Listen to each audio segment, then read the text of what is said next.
first thing they noticed was the smell. Not the stench of death. Not smoke. Not fuel. It was the ordinary scent of life interrupted. Fresh coffee lingered in the cold air. A pot still sat on the galley stove, warm enough to suggest someone had been there only hours earlier. Half-eaten meals remained untouched on metal plates bolted to the tables. A deck of cards lay scattered across the mess hall, as though the players had simply stepped away for a moment. The ship's engine was still running. Its cargo remained secured. The radio was silent, and every lifeboat except one was exactly where it should have been. There were no signs of violence. No bloodstains. No evidence of a struggle. No distress call had ever been transmitted. Yet when rescuers searched every corridor, every cabin and every hidden compartment, they found something impossible. The crew had vanished. Every single one of them. An entire ship drifting across open waters. A vessel carrying the unmistakable traces of human presence. But not a single human being left aboard to explain what had happened. What force could compel experienced sailors to abandon the one place designed to keep them alive in the unforgiving vastness of the sea? And more importantly, what happened on board that ship before silence swallowed it whole? On the morning of December 7, 1872, beneath a pale Atlantic sky, the crew of the British brig Dei Grazia spotted an unusual sight. The weather was fair. Gentle winds swept across calm waters between the Azores and the coast of Portugal. Visibility was excellent. At first, nothing appeared extraordinary. Ships crossed these routes regularly.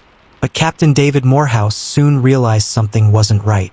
The vessel ahead moved erratically. The sails were partially set. Its course made little sense. It drifted with an aimlessness that unsettled even seasoned mariners. Repeated signals received no reply. No flags were raised. No crew appeared on deck. Concerned that the ship might be in distress, Morehouse ordered his men to investigate. As they approached, the vessel's name became visible. Mary Celeste. It was a merchant brigantine that had departed New York weeks earlier, bound for Genoa, Italy. Captain Benjamin Briggs commanded her.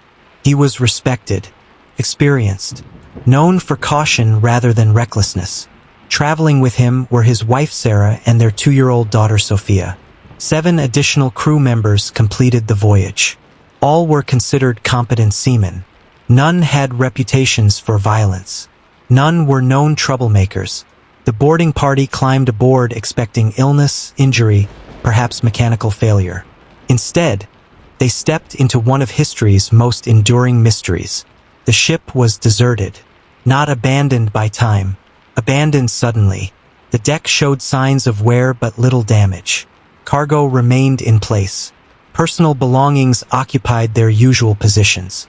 Cabins appeared lived in, and the eerie stillness that greeted the men seemed almost unnatural. It was as though the crew had vanished between one breath and the next. But that wasn't the strangest discovery. Not even close. Captain Morehouse's men began a methodical search. Every inch of the vessel demanded explanation. Below deck, they entered the galley. Cooking utensils remained neatly stored. Food supplies appeared plentiful. No evidence suggested starvation. Fresh water reserves were sufficient. No desperate attempt at survival had taken place aboard the ship. The crew quarters offered another unsettling picture. Clothing remained folded. Pipes, shaving equipment, and personal effects had been left behind. Valuables had not been taken. If robbery had occurred, it had been strangely selective. Or perhaps not robbery at all. The cargo hold contained over 1,700 barrels of industrial alcohol. Most remained intact. Nothing obvious indicated sabotage. Yet investigators noted something peculiar. Several barrels appeared empty. Had they leaked? Exploded? Triggered panic? At the time, no one could say. The ship's navigation equipment told a more complicated story. The sextant was missing. So was the marine chronometer. These were not objects accidentally misplaced. They were essential tools for navigation. Their absence suggested intention. Whoever had left the vessel had expected to continue navigating elsewhere. Then investigators examined the lifeboats. One was gone. The remaining evidence pointed towards organized abandonment rather than chaos. No signs of mutiny scarred the decks. No bloodshed stained the wood. No broken furniture hinted at conflict. It looked as though Captain Briggs had calmly ordered everyone into the lifeboat. But why? And why abandon a ship that remained seaworthy? The answer, if it existed at all, lay hidden within the final written words left behind. The ship's logbook provided investigators with their most valuable timeline. Its last confirmed entry was dated November 25th, 9 days before discovery. According to the record, the Mary Celeste had reached a position near Santa Maria Island in the Azores. Weather conditions appeared manageable. Nothing within the entries hinted at catastrophe. No mention of panic. No reports of mutiny. No indication of illness. The handwriting remained steady, professional, routine. Then, nothing. The record ended abruptly. No explanation. No farewell. No desperate final note. It simply stopped. The silence within those pages became louder than any distress signal ever transmitted. Investigators found themselves staring at ordinary words transformed into extraordinary evidence. Because somewhere after that final entry, something happened. Something powerful enough to drive an experienced captain into a decision that defied every instinct developed through years at sea. And the deeper they looked into the people aboard, the stranger the mystery became. Captain Benjamin Briggs was not the sort of man expected to vanish without explanation. Born into a family with deep maritime roots, he had spent much of his life at sea. By all accounts, he was disciplined, religious, level-headed. He had commanded vessels successfully before. Friends described him as thoughtful rather than impulsive. When offered this voyage aboard the Mary Celeste, he accepted only after careful consideration. His wife, Sarah, joined him, so too did little Sophia. Letters written before departure painted the picture of a hopeful family embarking upon another chapter together. Nothing suggested desperation. Nothing hinted at hidden enemies. The crew reflected similar stability. First mate Albert Richardson was experienced and respected. The sailors under Briggs were largely recruited from Germany. They possessed practical knowledge of seafaring and no documented history of violent disputes. No one aboard appeared likely to initiate rebellion. No one had expressed fear about the journey. The final known communications offered no warning. Friends left ashore remembered ordinary farewells. Plans for the future. Conversations about returning home. These were not people preparing to disappear. They were people expecting to survive, which raised an uncomfortable possibility. Perhaps whatever happened aboard the Mary Celeste unfolded so quickly that no one had time to comprehend the danger. Or perhaps they understood it all too well, and chose what they believed was the only escape. But if that was true, escape from what? Because the theories that followed would divide investigators for generations. And none of them could explain every piece of the puzzle. The mystery of the Mary Celeste refused to stay confined to official reports. It escaped the docks.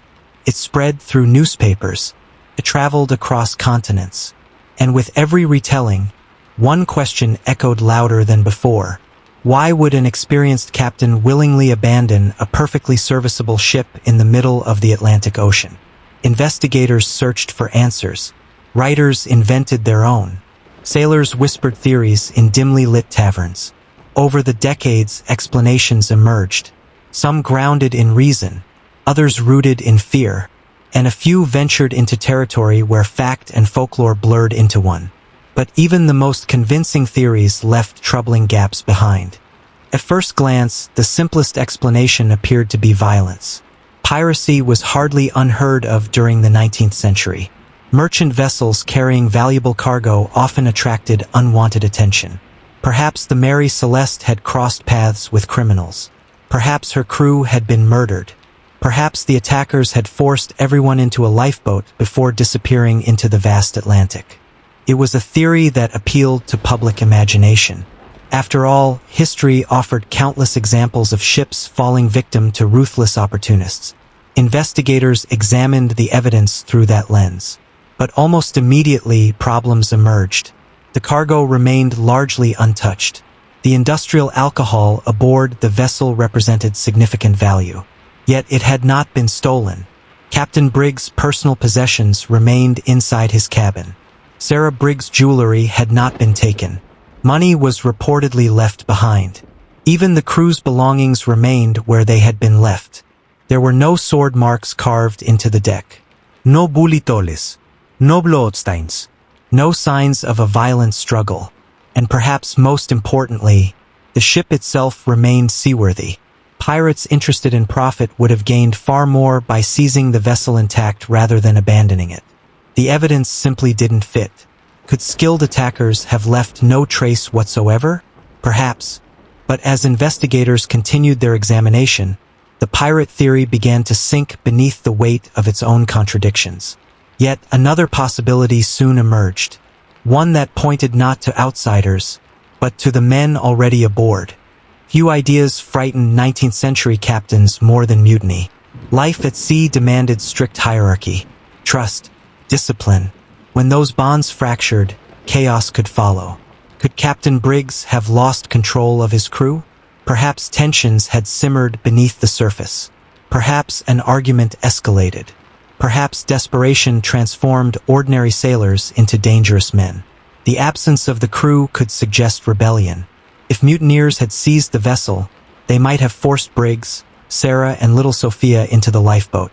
Or perhaps everyone abandoned ship during an internal conflict that spiraled beyond control. It was an attractive theory. Dramatic, human, easy to understand. But again, evidence refused to cooperate. Captain Briggs was widely respected. No reports suggested hostility between officers and crew. The sailors had strong professional records. The voyage itself had progressed normally. No entries in the logbook hinted at growing unrest. More importantly, if mutiny had occurred, why abandon the ship? Why not continue to Genoa? Why leave behind cargo worth a fortune? Why vanish without ever resurfacing? A successful mutiny should have produced survivors, witnesses, confessions. Instead, the ocean yielded nothing. No bodies. No lifeboat. No trace. Investigators reluctantly set the theory aside. But what if the danger hadn't come from violence at all? What if it came from fear? The cargo of the Mary Celeste consisted of more than 1,700 barrels of industrial alcohol, a volatile substance, highly flammable, capable of producing invisible fumes. During the investigation, it was discovered that several barrels appeared empty. At first, this detail attracted little attention. Then scientists revisited the case. Suppose alcohol vapors had leaked into the hold. Suppose pressure built beneath the decks. Captain Briggs may have feared an explosion powerful enough to destroy everyone aboard. In such circumstances, abandoning ship temporarily could seem reasonable. Perhaps the crew lowered the lifeboat. Perhaps they tied themselves to the vessel with a rope. They would remain at a safe distance until the perceived danger passed. Then they could return. Simple, practical, understandable. It remains one of the most widely accepted explanations today. Yet even this theory leaves unanswered questions. No evidence of fire was found. No scorch marks blackened the interior. No explosion occurred. The vessel survived. If the crew intended only a temporary evacuation, what severed their connection to safety? Did rough weather snap the rope? Did sudden winds pull the ship beyond reach? Were they forced to watch helplessly as the Mary Celeste drifted away without them? It is a haunting possibility. Imagine standing in an overcrowded lifeboat, watching your only shelter disappear into the distance, knowing the ocean had just become your prison. But there was another explanation investigators could not ignore. One rooted not in physical danger, but in the fragile architecture of the human mind. The ocean has a way of distorting perception. Days blend into nights. Isolation sharpens anxiety. Small concerns grow into overwhelming fears. Even experienced sailors are not immune. Perhaps Captain Briggs misjudged the situation. Perhaps unusual sounds from the cargo hold convinced him disaster was imminent. Perhaps a sudden malfunction, combined with deteriorating weather, created the illusion of immediate catastrophe. Panic does not always look irrational in the moment. Sometimes it appears entirely reasonable, especially when survival hangs in the balance. A cautious captain might decide that abandoning ship temporarily represented the safest course of action. His crew, trusting his judgment, would follow. No mutiny. No attack, no supernatural force, only human beings making decisions with incomplete information. It is perhaps the most unsettling explanation of all, because it suggests tragedy can emerge not from evil, but from ordinary fear. Yet critics argue that Captain Briggs' reputation undermines this theory. He was experienced, measured, known for restraint. Would such a man truly abandon a seaworthy vessel carrying his wife and child? Would he risk the Atlantic in a small lifeboat without overwhelming evidence of danger? No one can answer. And then came the theories that transformed the Mary Celeste from a maritime mystery into legend. Long before modern navigation, sailors understood the sea through stories. It was a place of wonder, of terror, of things beyond explanation. Legends spoke of phantom vessels appearing through dense fog, of ghostly voices calling from the waves, of cursed waters where ships vanished without a trace. When news of the Mary Celeste spread, folklore rushed to fill the silence left by missing facts. Some claimed the crew encountered a supernatural presence, an omen impossible to ignore. Others suggested sea monsters lurking beneath the Atlantic depths, gigantic creatures capable of dragging entire boats into oblivion. More imaginative accounts proposed time distortions, portals hidden within storms, moments where reality itself fractured. There were whispers that the ship had sailed through waters touched by ancient forces humanity was never meant to understand. No evidence supported such claims. Investigators found none. Historians found none. Science found none. And yet, the extraordinary theories endured, not because they solved the mystery, but because they gave shape to something people struggle to accept. The possibility that sometimes, No explenas genera ipse. the unknown unsettles us. We seek patterns. We invent narratives. We build certainty from fragments, because the alternative is terrifying. An empty ship, a missing family, a crew swallowed by silence, with no witness left behind to tell us why. But the Mary Celeste was not alone. History held other ghost ships, other abandoned vessels, other reminders that the sea keeps secrets more effectively than any vault ever built. And what investigators discovered when comparing these cases would reveal why the world remains obsessed with ships that return, without the people who sailed them. The Mary Celeste was never the first ship to be found drifting without her crew, and she would not be the last.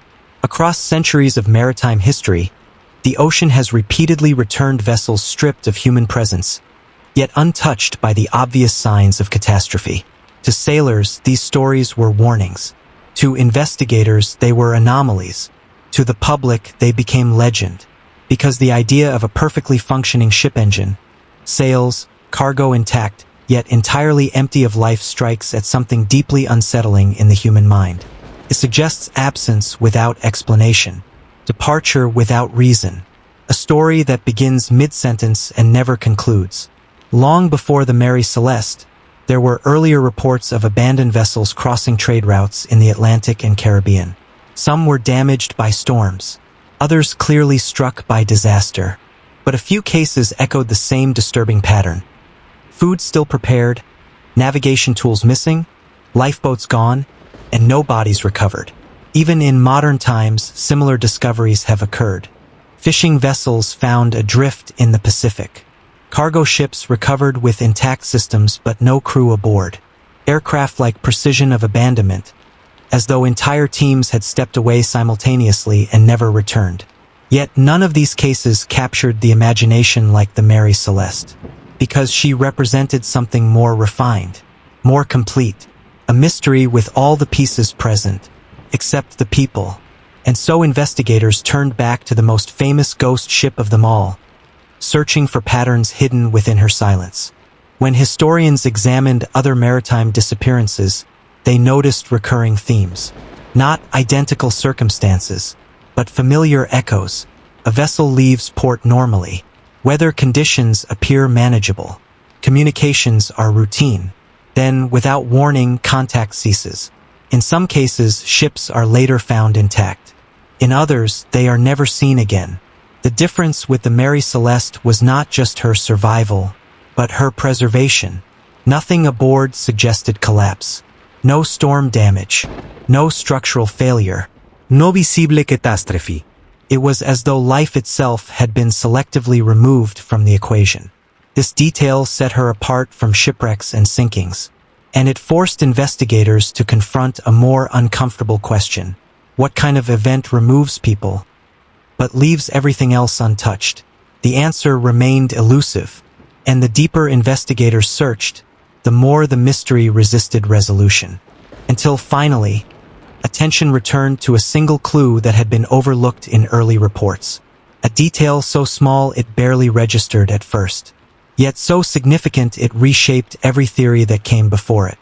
During the inspection of the Mary Celeste, one observation stood out but was not fully understood at the time. The lifeboat was missing, but its condition raised deeper questions. It had not been violently torn away. It had been carefully released, lowered in a controlled manner. The ropes showed deliberate handling rather than panic-induced severing. More intriguingly, there were signs that it may have been towed at some point. Light abrasion marks suggested contact with another object in the water. Not the ship itself. Something external. Something moving alongside. This single detail altered the interpretation of everything, because it implied coordination, intent, decision-making under control rather than chaos. If the crew had abandoned ship voluntarily, they had done so with preparation, not panic. But that created an even more troubling contradiction. Why would experienced sailors voluntarily leave a seaworthy vessel in open ocean conditions without leaving any explanation behind? No log entry clarifying emergency procedure. No final message. No distress signal. No record of danger sufficient to justify evacuation. Nothing. Just absence. And yet the lifeboat suggested a structured departure, as if the crew had expected to return, or expected to be followed. Then came another overlooked detail, one that continues to trouble maritime historians to this day. The ship's compass had been slightly displaced, not broken, not destroyed, but subtly altered, as though something or someone had interfered with navigation shortly before abandonment. This suggested disorientation, a possible loss of trust in direction itself. At sea, even a small navigational error can feel catastrophic. If Briggs believed the vessel was drifting into danger, even incorrectly, his actions may have been guided by urgency rather than logic. But still, no storm evidence supported such fear. No external confirmation validated the panic. Only interpretation remained. And interpretation is never certainty. It is only the closest humans come to explaining silence. The Mary Celeste remains one of the most documented maritime mysteries in history. Yet documentation has not brought clarity. Instead, it has preserved contradiction. Every theory explains part of the story. None explain the whole. And so the ship continues to drift through historical memory, unchanged, untouched, unmoved by time. A vessel perfectly preserved by the ocean, and emptied of the lives that gave it meaning. Perhaps the most unsettling truth is not that we do not know what happened. It is that whatever happened may have been entirely ordinary in the moment it occurred. A misjudged risk, a moment of fear, a decision made under imperfect understanding, or something more unusual that left no trace we are capable of recognizing. Humanity is uncomfortable with unanswered questions. We prefer closure. We prefer logic. We prefer patterns that lead somewhere definitive. But the sea offers none of these assurances. It gives evidence without context, objects without witnesses, stories without endings, and sometimes ships without crews. The Mary Celeste continues to challenge investigators not because it hides its secrets, but because it refuses to confirm that there was ever a single secret to begin with. And as long as she is remembered, one question will continue to echo across time, unanswered and unbroken. Not what happened to the ship, but what the sea took, and why it chose to give nothing back.